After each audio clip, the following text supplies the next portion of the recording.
يسر ولا تعسر رب تمم بالخير رب أدخلني مدخل صدق وأخرجني مخرج صدق واجعلني من لدنك سلطانا نصيرا أما بعد فيا أيها المؤمنون اتقوا الله أوصيكم ونفسي بتقوى الله وطاعته فقد فاز المتقون وتزودوا فإن خير الزاد التقوى واتقون يا أولي الألباب.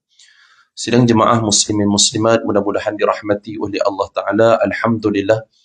Pertamanya puji dan syukur kita panjatkan kehadirat Allah Subhanahu Wa Ta'ala kerana pada tengah hari ini kita masih lagi Allah Ta'ala kurniakan kesihatan yang baik, seterusnya memberikan kita peluang dan ruang untuk kita duduk seketika dalam majlis ilmu pada tengah hari ini. Mudah-mudahan apa yang bakal kita kupas dan kita bicarakan akan mendapat manfaat untuk membimbing dan memimpin hidup kita sentiasa berpaksi di atas jalan redha Allah Ta'ala. Dan seterusnya mudah-mudahan Allah mengurniakan kita taufiknya untuk kita mengamalkan apa sahaja yang kita dengar dan kita pelajari pada tengah hari ini. Amin ya rabbal alamin insya-Allah. Muslimin dan muslimat yang dirahmati oleh Allah, insya-Allah tengah hari ini apa yang bakal saya kupas dan yang saya kongsikan kepada muslimin muslimat berkenaan dengan satu tajuk yang mungkin ia dekat dengan kehidupan kita sehari-hari, yang mana pengaruh sumber rezeki haram dalam kehidupan. Sidang jemaah bila menyebut berkenaan dengan pengaruh sumber rezeki, maka ia sebagai suatu kayu pengukur dan titik tolak di manakah kita ini akan kembali kelak bila mana bertemu dengan Allah. Banyak orang yang mana bila menyebut tentang soal sumber rezeki, matlamat dan tujuan utamanya adalah banyak, kaya, senang, mewah. Itu menjadi matlamat utama. Apa saja yang kita cari dan kita nak dapatkan, matlamat kebanyakannya kita ini memikirkan tentang hasilnya yang banyak.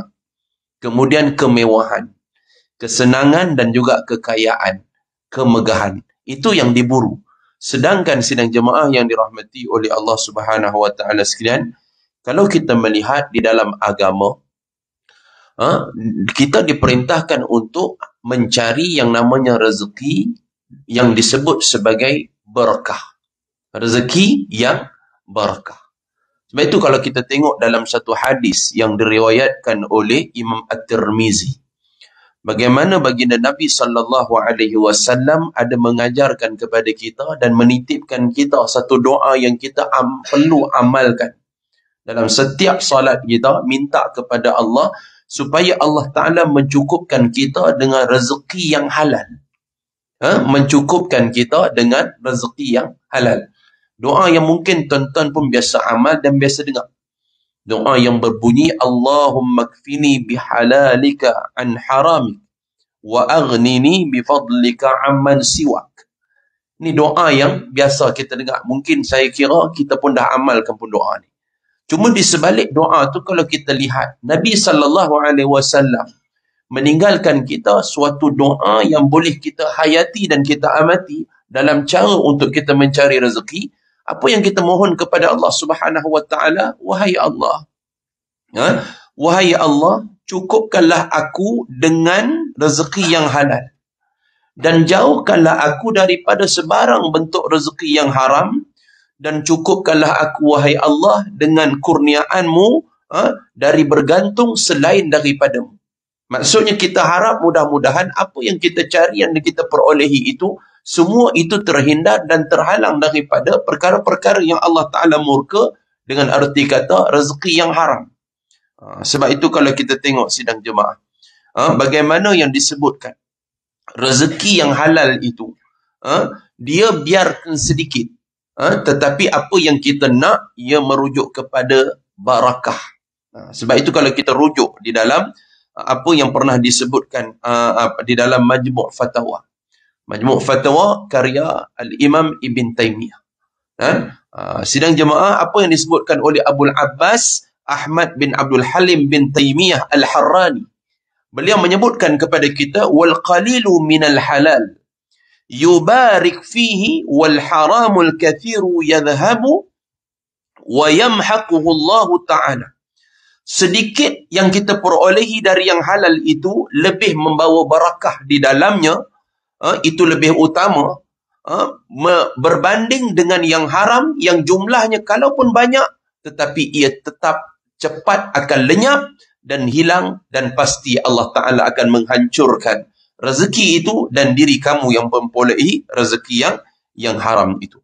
Oleh kerana itu, kalau kita tengok zaman akhir zaman hari ini, orang kita ni dia dah tak fikir dan tak pernah memandang tentang apa yang diperolehi itu haram ataupun halal. Ini jelas apa yang Nabi SAW sebutkan kepada kita dalam satu hadis. Bagaimana hadis ini diriwayatkan oleh Imam Bukhari, yang diceritakan daripada Abu Hurairah radhiyallahu anhu. Nabi sebut perangai umat akhir zaman ni macam mana. Kata Nabi, la ya'tiyanna 'alan nasi zamanun. Akan datang satu ketikanya nanti satu zaman kepada manusia akhir zaman ini, perangai mereka ni macam mana? La yubalil mar'u bima akhadhal mal. Yang mana manusia ketika itu, dia tak hirau dah daripada mana harta yang dia dapat itu. Amin haramin, amin halalin. Rezeki itu bentuknya haram ataupun halal. Dia dah tak kisah dah sidang jemaah. Walaupun rezeki itu dalam sumber yang mana merujuk kepada menipu orang. Walaupun rezeki itu yang mana dia dapat itu daripada sumber khianat daripada amanah apa yang diberikan kepada dia. Sumber rezeki yang datang kepada dia itu, dia tahu yang mana benda itu tidak patut dia ambil, tetapi dia tetap ambil. Kerana matlamatnya hanya sekadar mewah, bersenang lenang dan sebagainya. Sebab itu Nabi SAW memberikan kita satu peringatan, jika hidup kita ini hanya sekadar mengejar kemewahan, kesenangan dan kekayaan, maka hadis yang diceritakan juga oleh Abu Hurairah radhiyallahu anhu, hadis ini diriwayatkan oleh Imam Al-Bukhari, kata Nabi apa? Kata Rasulullah SAW, ta'isa abdud dinari wad dirham. Kata Nabi, celakalah wahai penyembah ataupun wahai pengabdi ataupun pemburu kepada dinar dan dirham. Matlamat dia hanya sekadar nak kaya. Nabi kata celaka orang yang macam ni. Dan juga kata Nabi SAW, celaka juga bagi orang yang memiliki apa? Yang mengejar dalam hidup dia bukan hanya sekadar emas dan juga perak, tetapi dia mengejar wal qatifati wal khamisah, iaitu orang yang mengejar yang namanya pakaian yang memiliki, orang panggil apa? Sulam. Maksudnya pakaian kemegahan, pakaian yang mahal dan sebagainya, dan mengejar pakaian-pakaian yang memiliki bentuk kemewahan yang berupa sutera dan sebagainya. Jika mana kata Nabi SAW, in u'tiya radhiya, jika dia dapat apa yang diidamkan. Jika dia dapat apa yang diidamkan, yang mana dia harap-harapkan, maka dia akan rasa senang, dia reda. Wa illam yu'ta, tapi kalau mana dia tidak diberikan ataupun dia tak dapat apa yang diidamkan, lam yarda, maka ia akan merasa resah dan dia tidak reda. Ini ciri-ciri hamba yang merujuk kepada apa? Menjadi hamba hanya sekadar kepada kemewahan dan kesenangan. Sebab itu muslimin dan muslimat yang dirahmati oleh Allah Subhanahu Wa Taala sekalian, pada tengah hari ini kita nak tengok apakah impak, apakah kesan dia bila mana matlamat kita ni hanya mencari kekayaan sehingga kita lupakan yang daripada sumber hasil yang kita dapat itu, yang paling utama adalah berkah dan redha Allah Ta'ala.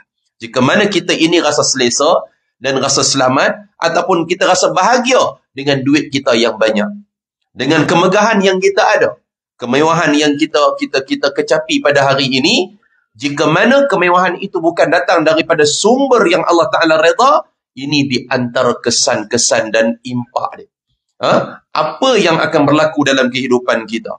Yang pertama sekali sidang jemaah yang dirahmati oleh Allah Ta'ala sekalian, jika mana kita ini rasa selesa memiliki harta yang haram, kesannya dalam kehidupan kita, maka itu bererti yang kita ini sebenarnya selesa dan juga rasa senang menderhakai dan bermaksiat kepada Allah. Itu dia. Jika mana kita rasa selesa dengan rezeki haram yang kita ada, dengan kekayaan, tak apalah, haram pun haram lah, yang penting masyuk, dia kata. Kan?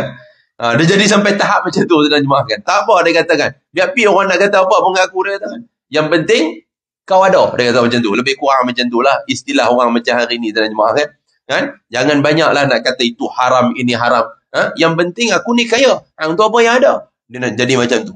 Kalau orang yang hak tara macam ni sidang jemaah, dia rasa selesa, maka salah satu tanda ataupun kesan dalam kehidupan dia, yakni dia itu sebenarnya selesa dalam soal menderhakai Allah Subhanahu Wa Taala. Bahkan bukan itu saja, sebenarnya dia termasuk daripada salah seorang yang disebut sebagai tentera dan kuncu-kuncu syaitan. Ini jelas apa yang disebutkan oleh Allah Subhanahu Wa Taala di dalam surah Al-Baqarah pada ayat yang ke-168.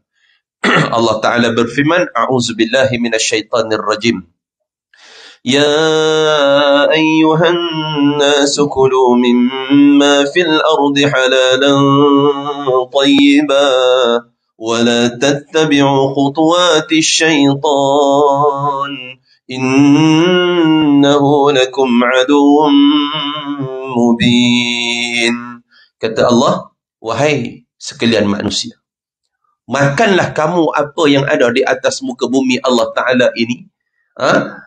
Makanan yang halal lagi baik. Maksudnya sumber rezeki yang kamu perolehi itu pastikan ia adalah perkara yang halal. Lagi baik. Wala tattabi'u khutuwati syaitan. Dan jangan pernah sesekali kamu mengikut jejak langkah dan telunjuk syaitan. Kerana apa? Innahu lakum aduwwun mubin. Kerana dia adalah musuh kamu yang paling jelas lagi nyata. Maka kalau kita tengok daripada ayat ini, sidang jemaah yang dirahmati oleh Allah Ta'ala sekalian, antara ciri orang yang mengikut jejak langkah syaitan itu apa? Dia menidakkan suruhan Allah ini. Iaitu, dia tak hirau apa yang bakal dia makan, apa yang bakal dia perolehi itu, adakah ia halal ataupun haram terlebih dahulu. Dia kejar yang penting yang kata mewah, ataupun senang, yang dia nak. Itu je matlamat dia. Tak kira lah rasuah ke, pecah amanah ke, curi tulang ke, apa saja, dia tak risau, tuan-tuan. Yang penting dia senang, sidang jemaah. Jadi hal yang macam ni, kadang-kadang kita lihat, dia perkara biasa. Sedangkan dia merujuk kepada orang tadi itu sudah pun termasuk daripada salah seorang yang bergelar tentera dan juga pengikut-pengikut syaitan. Yang pengikut-pengikut syaitan ini, sidang jemaah, akibatnya apa? Dia akan dihumban masuk ke dalam neraka Allah Ta'ala. Wal'iyazubillah. Baik itu kalau kita tengok, tuan-tuan. Syaitan ni, dalam soal dia nak menyesatkan manusia, dia ada merangka beberapa langkah. Dia ada beberapa langkah. Ataupun dia ada beberapa hal yang dia selalu nak menyesatkan manusia. Antara yang pertamanya, sidang jemaah yang dirahmati oleh Allah Ta'ala sekalian, syaitan ni dia akan mengajak manusia itu supaya membelakangkan apa sahaja yang Allah Ta'ala perintah dan Rasul perintahkan. Ini jalan pertama. Maksudnya, dia akan buat kita ni cenderung satu perkara yang menidakkan apa yang Allah Ta'ala perintah. Macam contoh ayat ni. Allah perintah supaya kita ni cari rezeki yang halal. Tapi, syaitan membisikkan kepada kita. Hang kalau nak fikir semua halal, bila nak kaya? Kan? Tak apalah, ambil je lah dulu. Esok lusa taubat. Kan? Allah kan maha pengampun. Dia pun duduk dalam hati kata, ya tak ya juga. Sebab itu kita ni bahaya bila mana memakai orang panggil apa yang disebut sebagai fahaman iaism. Iaism. Dia bukan liberalism je apa nama. Dia ada iaism. Fahaman mengiakan. Semua ia. Ya tak ya juga. Ya tak ya juga. Jadi masalah. Lagi-lagi dia mengiakan apa saja yang dibisik oleh syaitan dalam hidup dia. Dia kata, kau pun muda lagi. Kalau kau tak ambil benda ni, dia katakan. Bukan, kita pun terdetik kata. Allah tak bagi buat benda ni, haram ni. Kan? Rasa haram benda tu kan. Dah tahu dah haram. Tapi syaitan ni duk pujuk itu. Muslimin muslimat. Kalau kita tengok apa yang disebutkan oleh para ulama. Syaitan ni, dia memujuk rayu manusia untuk buat jahat tu. Sampai boleh jadi ni, tuan-tuan. Ibarat seperti mana anak kecil merengek kepada ibu dan ayah dia. Tuan-tuan, kita ni biasanya kalau kata ada anak kecil ni, biasanya apa yang dia nak tu dia merengek itu. Sampai yang mana kadang-kadang kita give up. Nak bagi dia diam. Nak lah ambil lah. Contoh. Lebih kurang macam tu, sedang jemaah. Asalnya kita tak bagi, sedang jemaah. Tak bagi. Contoh, anak kita merengek nak telefon. Zaman lah ni orang kata kanak-kanak semua yang kata telefon tu memang lekat dengan dia lah. Umur kadang setahun, 2 tahun pun reti dah tengok telefon ni, sedang jemaah. Bukanlah kata apa ni salah langsung kan. Kalau kata yang dia tengok tu benda yang bermanfaat, mengaji apa ni semua kan, belajar kan. Ni orang cakap apa, sistem tumbesaran anak-anak hari ni dia lebih menuju kepada teknologi. Bukan zaman macam kita dulu kan. Duk tengok guli, duk tengok congkak je, itu je kita kan. Tengok lastik, tengok gasing tu. Zaman lah ni semua teknologi sidang jemaah yang dirahmati sekalian. Jadi bila mana kita ni larang kadang-kadang, tak boleh, dah lama sangat tengok ni, mi ayah ambil. Tak boleh. Dia duk merengek tu. Merengek macam-macam, menangis lah apa ni semua. Kadang-kadang mak ayah ni, walau kata tak bagi, dalam masa yang sama, dia tak tahan, bising sangat, dah ambil lah. Dia jadi lagu tu. Asalnya tak nak bagi, tapi akhir sekali bagi. Sebab apa? Nak diamkan dia. Sama juga dengan syaitan ni.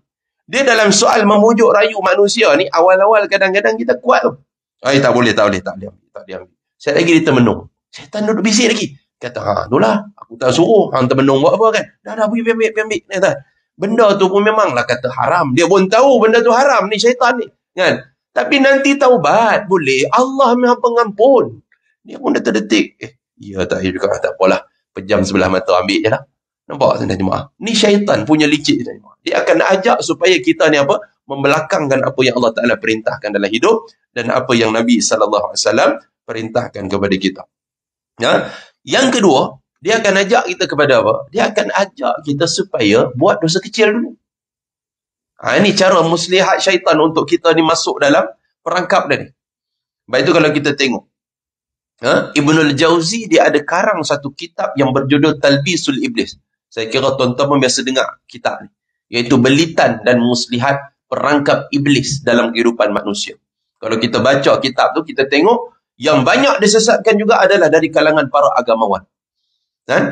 Maksudnya orang yang mengaji agama ni, lagi macam-macam yang kata ujian dan juga orang kata tipu muslihat yang syaitan buat kepada diri dia.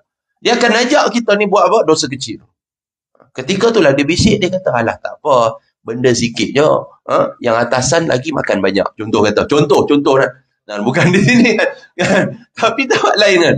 Contoh hakikatnya kata, alah engkau berapa sen sangat ni. Ke atas-atas tu. Lagi banyak macam-macam dia makan apa semua. Takkanlah engkau sikit ni pun nak kira berdosa besar. Alah sikit dia kata. Kita pun kata, ya tak ya juga kan. Dia mula ya tak ya tu jadi masalah tu cuma. Semua ya. Kan? Jadi ini syaitan punya langkah. Dia nak menyesatkan kita.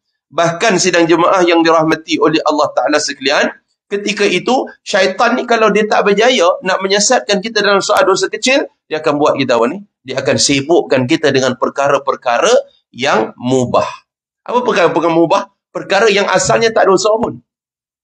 Perkara yang harus. Macam contoh makan, minum, berpakaian, bercuti, berjalan dengan kawan-kawan apa ni semua. Itu biasa. Benda-benda kebiasaan yang menjadi rutin seharian kita. Yang benda tu tak ada terlibat dengan dosa pun. Tapi kita kena ingat. Dalam soal dia membisikkan kita dan menyibukkan kita dengan perkara-perkara mubah, maka dia akan buatkan kita ini berlebih-lebihan atasnya. Contohlah kata, bila mana dalam soal berfashion, berpakaian dan sebagainya. Kalau dia nak pakai pakaian biasa je boleh je. Tapi disebabkan kerana kehendak dia tengok kawan pakai hak jenis berjenama contoh. Zaman lah ni kan orang pakai yang kata kejar yang disebut sebagai benda berjenama ni. Kalau kita tengok kan orang-orang yang hak jenis berduit. Belanja-belanja ni sidang jemaah kadang-kadang handbag je ratus ribu sidang jemaah. Kan? Beg tangan je berpuluh ribu. Ni. Kasut yang mereka pakai tu sidang jemaah sekalian sampai 10-11 ribu sidang jemaah. Kan? Kan kadang-kadang kita tengok kan orang yang hak jenis suka mempamer-pamerkan dia punya harta benda. Kan? Kita kalau tengok dalam laman sosial ni macam-macam perangai orang. Kan? Okey, kita nak unboxing kita punya barang apa ni semua. Ni harga ni. Ni tengok receipt ni berapa duit ni apa semua kan. Untuk apa sedang jemaah? Kalau kita tengok kan, dah ustaz tahu mana? Saya pun tengok juga kan. Nak tengok perangai gelagat orang ni tuan-tuan. Kan? Macam-macam. Dia dah tengok, tunjuk apa ni semua. Hak beli ni. Ni selipar ni. Nah, tak mahal, murah je. 6,000 je. Tengok, selipar jamban 6,000. Kita tengok tu sidang jemaah yang dirahmati sekalian. Walaupun hakikatnya selipar tu, memakai kasut tu, mubah. Benda yang harus. Biasa.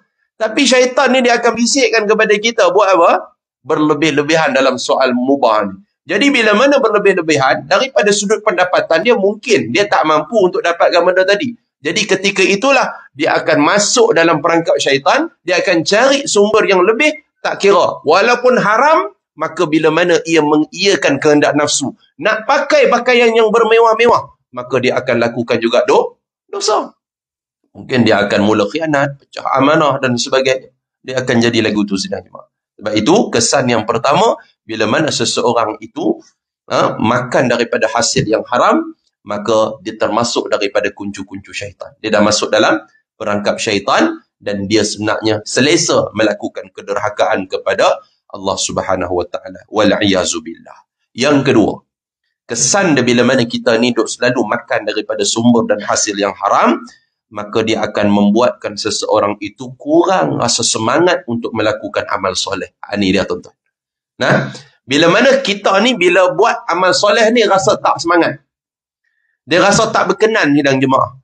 Semayang pun sidang jemaah kalau berdiri lama sikit dia kata, imam ni baca surah apa ni, tak erti nak rukuk. Kan? Dia rasa lama sidang jemaah. Dia rasa tak sedap kan. Apalah lama-lama semayang pada semua kan. Dia tak sedap melakukan amal soleh. Kerana kalau kita tengok di dalam Al-Quran, Allah Subhanahu wa taala ada menyebutkan kepada kita menerusi suratul Mu'minun. Ayat yang ke-51 Allah rakamkan firman Allah, a'udzubillahi minasyaitonirrajim. Ya ayyuhar rasul kulu minat tayyibati wa'malu salihan inni bima ta'maluna alim. Hai para rasul, makanlah kamu dari makanan yang baik-baik dan kerjalah kamu amal yang soleh. Sesungguhnya aku maha mengetahui apa sahaja yang kamu kerjakan. Maka kalau kita lihat sidang jemaah yang dirahmati oleh Allah Ta'ala sekalian, Al-Imam Ibn Kathir menafsirkan dalam tafsir Quranil Azim, merujuk kepada perintah Allah kepada Rasul ini, dia sekaligus adalah perintah kepada umat Rasul itu. Maksudnya kita lah orang yang beriman ini. Bukan hanya Rasul. Kita juga diperintahkan untuk apa? Makan daripada sumber yang halal. Makan daripada sumber yang halal. Kerana daripada sumber yang halal itulah yang akan mendorong seseorang itu melakukan amal yang soleh. Membuatkan seseorang itu rasa semangat, rasa kuat dan rasa teruja untuk melakukan amal soleh. Puncanya daripada makan yang halal. Nah, sekarang kita lihat kepada diri kita masing-masing. Seandainya kalau ada bentuk amal-amal soleh yang buatkan kita ni rasa lesu dan rasa tak bersemangat, kan? Rasa tak seronok nak buat. Baca Quran, dia mula mengantuk, kan? Nak sedekah, dia mula rasa kedekut, kan? Nak sembahyang lama, dia rasa mula letih. Nak dengar kuliah, dia rasa bosan. Apa ni? Ini penceramah mana bermuka tak pernah nampak pun, kan? YouTube pun tak ada, kan? Apa pun tak ada, kan? Siapa dia ni, kan? Mai tempat kita. Tapi bukan sinilah, ni tempat lain sidang jemaah. Nak bagi tahu di sana sidang jemaah, dia rasa tak seronok bila mana dalam situasi yang merujuk kepada amal-amal soleh. Kan? Baca Quran tak seronok, nak sedekah tak seronok, semayang tak seronok, buat baik tak seronok. Maka kita dapat tahulah, mungkin ada yang tumbuh dan mengalir dalam darah kita tadi itu, sumber-sumber yang kita tak pasti. Adakah ia adalah halal ataupun haram, ataupun benda itu yang pastinya haram. Itu yang menyekat kita ini untuk menggandakan amal soleh kita. Buat kita ni rasa resu dan malas. Itu kesan ataupun impak kedua bila mana kita ini makan daripada sumber yang haram. Yang ketiga sidang jemaah, memakan harta yang haram ini adalah perangai kebiasaan orang-orang Yahudi. Ini dia tuan-tuan. Kita ni dalam bab marah orang Yahudi punya sidang jemaah, kan? Oh, jangan main-main, kan? Aku kalau dengar Yahudi ni memang kalau dapat kat kutu dia, tuan-tuan, kan? Punya cengih sidang jemaah, kan? Tak boleh dia kata Yahudi marah dia bila sebut Yahudi ni. Tapi perangai Yahudi yang hang ikut buat apa? Kan? Yahudi ni perangai dia apa sidang jemaah yang dirahmati oleh Allah Ta'ala sekalian? Allah Ta'ala rakamkan di dalam surah Al-Ma'idah ayat 62 dan ayat 63. Ni sifat mereka yang suka makan daripada sumber yang haram. Allah Ta'ala berfirman, a'udzubillahi minasyaitanirrajim, wa tara kathiran minhum yusari'una fil ithmi wal 'udwan وَأَكْلِهِمُ السُّحْتَ لَبِئْسَ مَا كَانُوا يَعْمَلُونَ لولا ينهاهم الربانيون والأحبار عن قولهم الإثم وأكلهم السحت لبئس ما كانوا يصنعون. Kata Allah, dan kamu akan melihat kebanyakan mereka dari kalangan orang-orang Yahudi itu, mereka itu selesa dalam soal melakukan dosa, permusuhan sesama manusia, dan mereka itu suka memakan hasil yang haram. Ini Allah Ta'ala sebut. Sesungguhnya amat buruklah apa yang telah mereka kerjakan itu.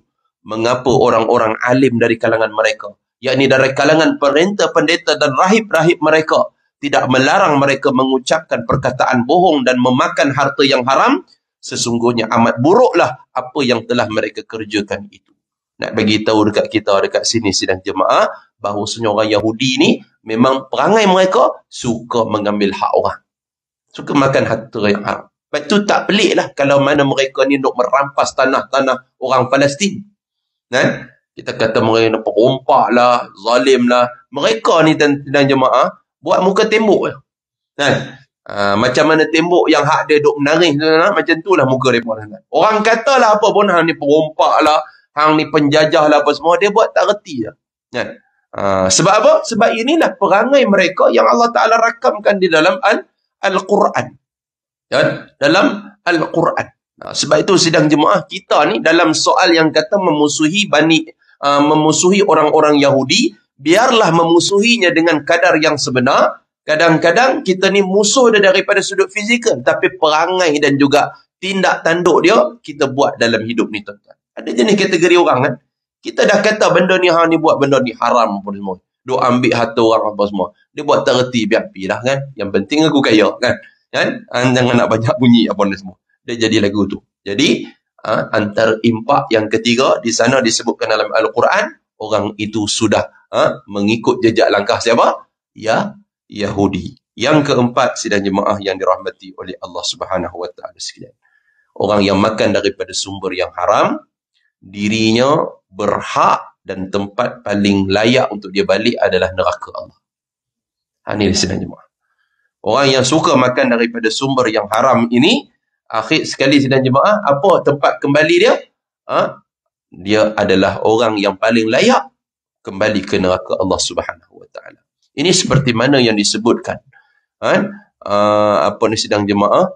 Nabi pesan kepada Ka'abul Ujrah. Ka'ab bin Al-Ujrah, kata Nabi kepada dia, ya Ka'ab, ya Ka'ab bin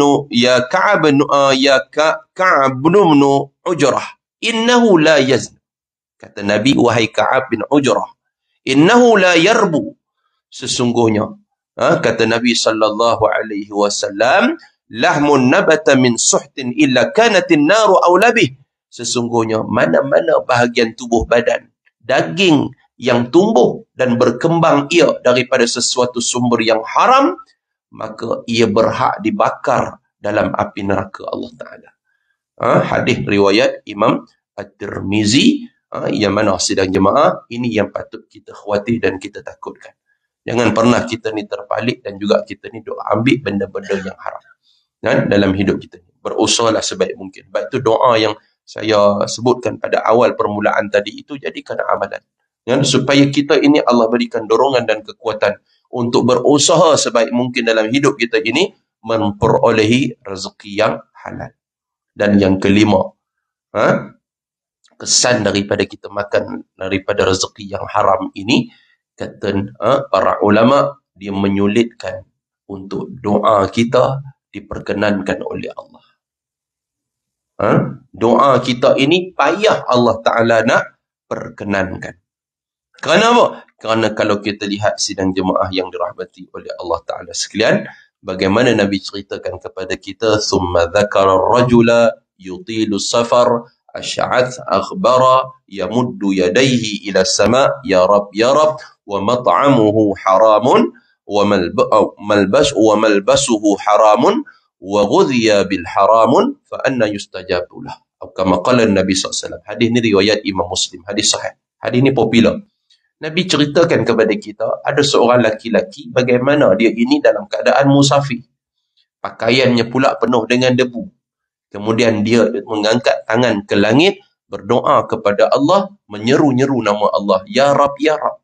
Kata Nabi, sedangkan ketika itu, pakaiannya adalah daripada pakaian yang haram. Minum dan makannya adalah daripada sumber yang haram. Bagaimana Allah Ta'ala nak memperkenankan apa yang diminta kepada Allah. Ini menunjukkan kepada kita, 3 ciri tadi itu pada hakikatnya memang mudah untuk Allah makbul. Yang pertama, musafir. Orang yang musafir ini doa dia makbul sidang jemaah. Sebab itu bila mana kita ni pergi musafir, tak kira lah kalau kita pergi outstation dan sebagainya kan. Ada tugasan kerja dan sebagainya. Waktu tu banyak-banyak doa. Nah, banyak-banyak berdoa pada Allah. Kerana orang musafir ni doa dia cukup makbul. Kerana apa doa orang musafir ni makbul? Kerana waktu itu sebenarnya payah orang nak berdoa. Sebab itu kalau kita tengok ruang dan juga yang disebutkan oleh baginda Nabi SAW, waktu-waktu yang mustajab doa ini adalah waktu yang kebiasaannya manusia ini lalai. Waktu tu memang mustajab doa. Antaranya kalau kita lihat, antara waktu yang paling mustajab doa adalah ketika mana sepertiga akhir daripada malam. Waktu tu orang sedang dibuai mimpi. Orang banyak tidur dan berehat dan sebagainya. Jadi siapa yang boleh bangkit bernajat pada Allah, itu adalah ruang dan peluang untuk dia berdoa kepada Allah Subhanahu Wa Taala. Yang kedua, waktunya bila? Yang inilah yang dikatakan ketika mana musafir. Musafir ni sedang jemaah. Bila dan yang kata nak doa sedang jemaah. Kan? Kadang banyak lagi fikir kita dah sampai sini, ni mana tempat makan viral di sini kan. Dia duk cari benda tu je kan. Jadi kita ni duk kalut benda-benda yang lain berbanding daripada ibadat. Solat pula kita dibenarkan untuk jamak dan qasar, kan? Jamak dan qasar. Waktu tu sidang jemaah kalau kita tengok, kan kita ni kan banyak urusan-urusan lain lebih kepada urusan perjalanan kita daripada beribadat. Jaranglah kita tengok orang pergi musafir dan jemaah duduk kat surau 15-20 minit. Ya. Ada tuan-tuan. Itu pun yang ada pun tuan-tuan sidang jemaah dia wirid dengan telefon. Dia tengok apa dia tuan-tuan sidang jemaah kan. Yang lama sangat duk renung telefon. Elok kalau boleh manfaatkan sedikit waktu yang kita duduk berehat ataupun kita ni doa banyak-banyak waktu tu. Sebab apa? Itu adalah waktu musafir, waktu yang mana mustajab sangat doa kita, waktu musafir. Baik. Kalau ikutkan daripada kriteria pemuda ini tadi, doa dia pasti mustajab. Kerana apa? Dia musafir. Yang kedua, pakaiannya penuh dengan debu. Kenapa pakaian penuh dengan debu? Kerana merujuk kepada kehinaan yang ada pada diri dia. Kita ni nak doa kita mudah mustajab sidang jemaah, yang mana kita kena banyak menghina diri kita. Ya Allah, sesungguhnya aku lemah, wahai Allah. Ya Allah, aku ini, ya Allah, banyak kekurangan, ya Allah. Banyaknya dosa aku. Kita mengakui kesilapan dan kelemahan kita. Kita menghina diri kita di hadapan Allah dan kita memuja dan memuji Allah. Itu antara jalan yang mana mudah Allah mustajabkan doa. Laki-laki ni tadi dalam keadaan hina minta pada Allah, maka pasti dia akan perkenankan. Dan yang ketiga, dia banyak menyebut-nyebut dan mengulang-ulang menyebut wahai Tuhan, wahai Tuhan. Allah Ta'ala juga mudah makbulkan bila mana kita ni banyak menyebut-nyebut namanya. Ya Rab, Ya Rab, Ya Arhamar Rahimin, Ya Dzal Jalali wal Ikram, Ya Sami'ud Du'a, Ya Dzal Jalali wal Izzah dan sebagainya. Kita memuja-muja Allah. Allah mudah makbul. Tapi tiga-tiga kriteria ni walau ada pada laki-laki ni tadi, kenapa doa dia Allah Ta'ala tak makbul dan Allah Ta'ala tak angkat? Asbabnya kerana kata Nabi, makan dan minumnya daripada sumber yang haram. Pakaiannya juga daripada sumber yang haram, rezekinya daripada sumber yang haram. Maka ini di antara impak dan kesan bila mana kita ini ambil daripada sumber yang haram sidang jemaah yang dirahmati oleh Allah Subhanahu Wa Taala sekalian. Dan yang terakhir penutupnya. Ya, impak dan kesan daripada rezeki yang haram itu membuatkan banyak musibah akan berlaku dalam kehidupan. Antaranya kita akan lihat zina bermaharajalela, riba melampau, pecah amanah. Nak jumpa orang yang betul dan amanah baik itu payah dan sebagainya. Maka sidang jemaah yang dirahmati oleh Allah Subhanahu Wa Taala sekalian, kata Nabi sallallahu alaihi wasallam, bila mana kehidupan kita itu penuh dengan praktik-praktik ataupun sumber-sumber yang haram, yang kita tak pernah hiraukan itu haram, maka dia akan mendatangkan kemurkaan Allah Subhanahu Wa Taala. Maka ketika itu kata Nabi SAW, faqad ahallu bi anfusihim azab Allah, maka layaklah ketika itu halal azab Allah akan turun kepada mereka. Jadi tuan-tuan, kalau kita tengok musibah, perkara-perkara yang buruk berlaku di keliling kita hari ini, berupa wabak penyakit, masalah sosial, masalah kepimpinan, masalah pecah amanah, masalah macam-macam ketirisan dan sebagainya ini, puncanya disebabkan kerana apa? Kerana kita tidak menitik beratkan tentang yang halal dalam kehidupan kita. Layaklah azab Allah turun kepada kita, berbentuk dengan bentuk-bentuk yang macam ni. Kesusahan demi kesusahan Allah Ta'ala akan timpakan kepada kita. Jadi kembalilah kepada syariat Allah dan carilah, usahalah sebaik mungkin untuk memperolehi rezeki yang halal dalam kehidupan kita. Lebih-lebih lagi yang mana kita ini setiap hari keluar rumah sidang jemaah semata-mata pergi cari rezeki. Niatkan rezeki yang kita dapat tu biarlah sedikit, tapi kita harap Allah berkati dan redai ia sidang jemaah. Jadi mudah-mudahan sedikit daripada pengurusian itu memberikan manfaat untuk kita bersama. Yang baik itu hanya dari Allah, kurang dari kelemahan diri saya sendiri. Mohon maaf tuan-tuan anda terkasar bahasa, tersilap kata, juga mengambil masa yang lebih daripada sidang jemaah. InsyaAllah kita tangguh dulu majlis ilmu kita pada tengah hari ini dengan sama-sama kita membaca kafaratul majlis, suratul As, dan juga kita tutup dengan doa insyaAllah. Subhanakallah bihamdik, أشهد أن لا إله إلا أنت أستغفرك وأتوب إليك.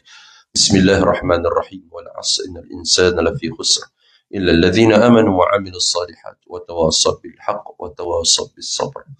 أعوذ بالله السميع العليم من الشيطان الرجيم. بسم الله الرحمن الرحيم.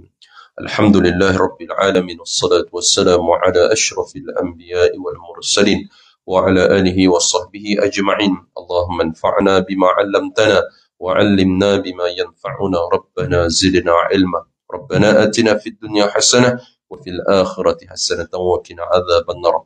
وصل اللهم على نبينا محمد وعلى آله وصحبه وبارك وسلم والحمد لله رب العالمين. هذا بالله التوفيق. السلام عليكم ورحمة الله وبركاته.